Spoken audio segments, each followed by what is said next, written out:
We're going to take this slugging match on a little later on in the programme. Lots to talk about. The fact that Wales is a slightly different landscape to other parts of the UK, notably England, when it comes to the big argument about tuition fees, university tuition fees. Welsh students are in a particularly privileged position.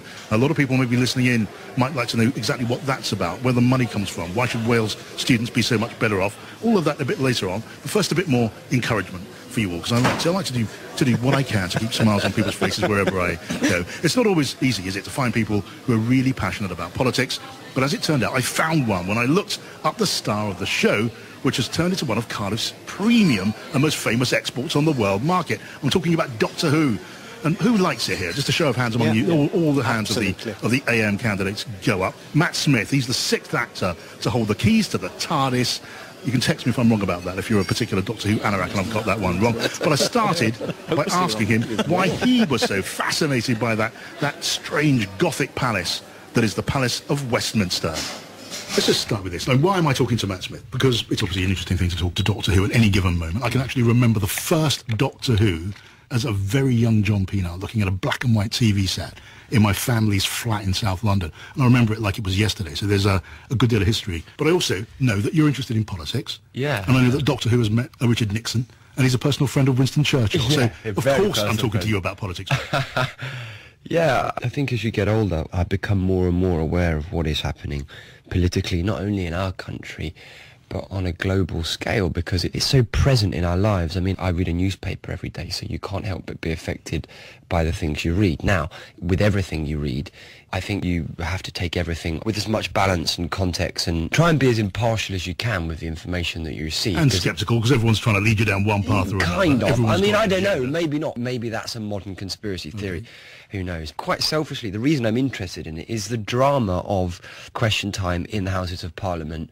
I think there's a sort of a theatre about it, which is brilliantly engaging. It's still gladiatorial. It all came about, I think, from being in Party Animals. And, which was a great show about inside the Westminster. Inside, about Labour researchers and Tory researchers. And we spent a lot of time in Portcullis House.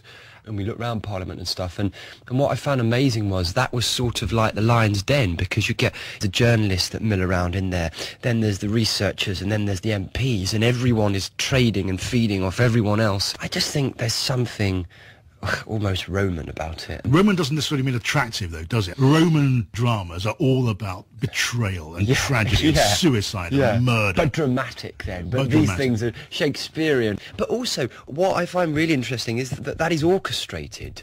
It isn't actually kind of segregated for journalists and then for the MPs and then for the researchers. Everyone is meant to be affiliated with everyone else. Yeah, we describe it as a village. You know, we're just one of those peeping around the curtains, looking at what's going on. And you filmed at the Welsh Assembly. For Doctor Who. I think it's going to be in episode 6 of this season.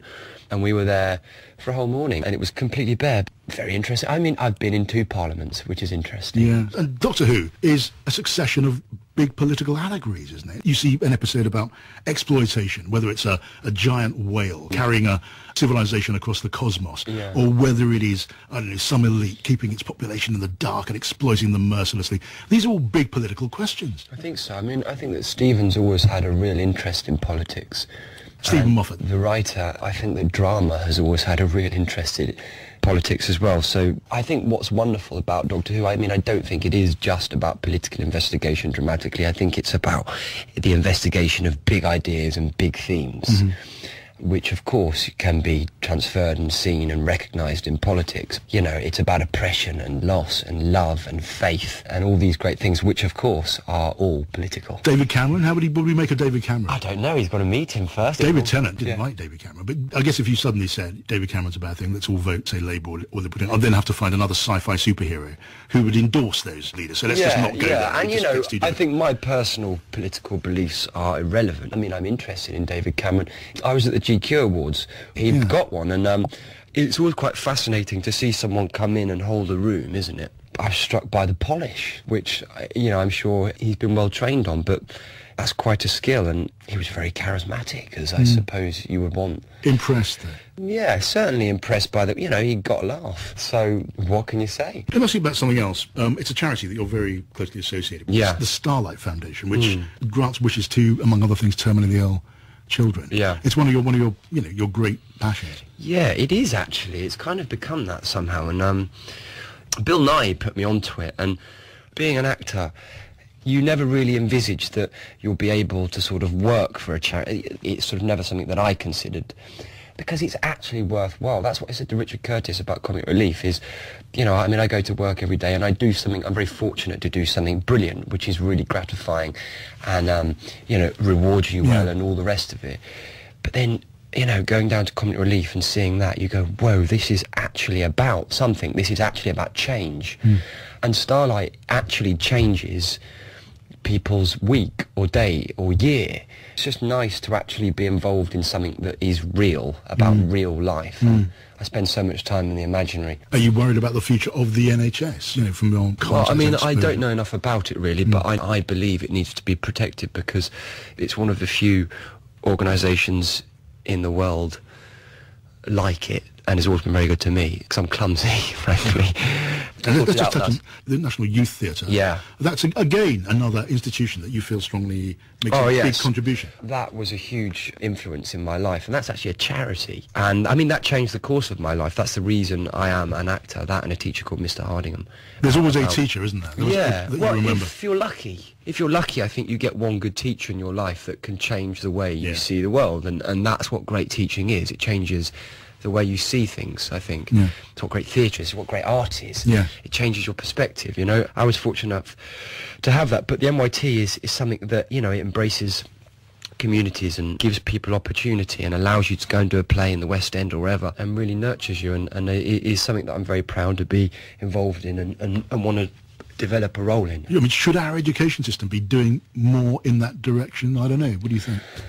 Well, I mean, if I was at school, I think I'd want it to be as practical as possible. I think things like the NYT are such a benefit to education because they do it in a different way. It's about supporting the arts. Yes. And, it's no secret that there's been a lot of cuts recently to artistic budgets, which I think is a shame. What worries you in particular? What are we in danger of losing? I think companies that I've watched, like Shared Experience, have had the whole of their budget completely and utterly slashed. And if you build in small piles, then bigger piles will grow. And I think things like Shared Experience were a way in for a lot of actors, a lot of directors, and it's a shame. Let's just say I'm a man from the ministry of it, and I'm saying, look, we all know we've got to save a lot of money. Everywhere's got to take their share of the pain. Why should the arts, why should the theatre be insulated from that? I'm only talking personally about the things that I enjoy because I like the arts. So for me, it's something that I want to see supported. And it's something that I think develops communities and lives and ideas and perspective and all the things in life that can broaden you. And I think art is about risk. But then, by the same token, what the heck do I know about the prudence of finance in the modern age? Nothing. The rest of the budget is a conundrum to me. I've heard the same said about more than one Chancellor of the Exchequer as well. Finish with this. Tell us about, the coming series of The Doctor. What's it going to give us? What more that we haven't seen so far? Well, I think Stephen Moffat is really pushing the form of the way he tells stories in this drama in Doctor Who. I think Karen and Arthur have turned in brilliant performances this year. I hope I've improved. I think we've got great monsters. The Silence, I think, are the scariest yet. Scarier even than the Weeping Angels? I think so. Or on par with. They're my favourite monster, along with Weeping Angels, of all time. Yeah, and one of the big characters is going to die. Yeah, one of the really big characters is going to die, which is a shame. And it's tragic, but Stephen's being brave with it. And, hey, he's taking risks, and this is my point. Art is about risk. And Stephen's the man who leads by example on that. So we've got great guest artists, James Corden, Hugh Bonneville, David Walliams, that's to name but a few. Let me just finish with this one. Get into your Doctor mood here for a second. And just give me a message from the TARDIS to our political leaders, as the Doctor sometimes does. Gosh. Just, what's it going to be? OK, boys, eat more greens and take care of your wife. Eat more greens, take care of your wife. That's the advice to our politicians here and at Westminster. That's Matt Smith, the Doctor, probably Cardiff's most famous intergalactic time traveller, I'd have thought.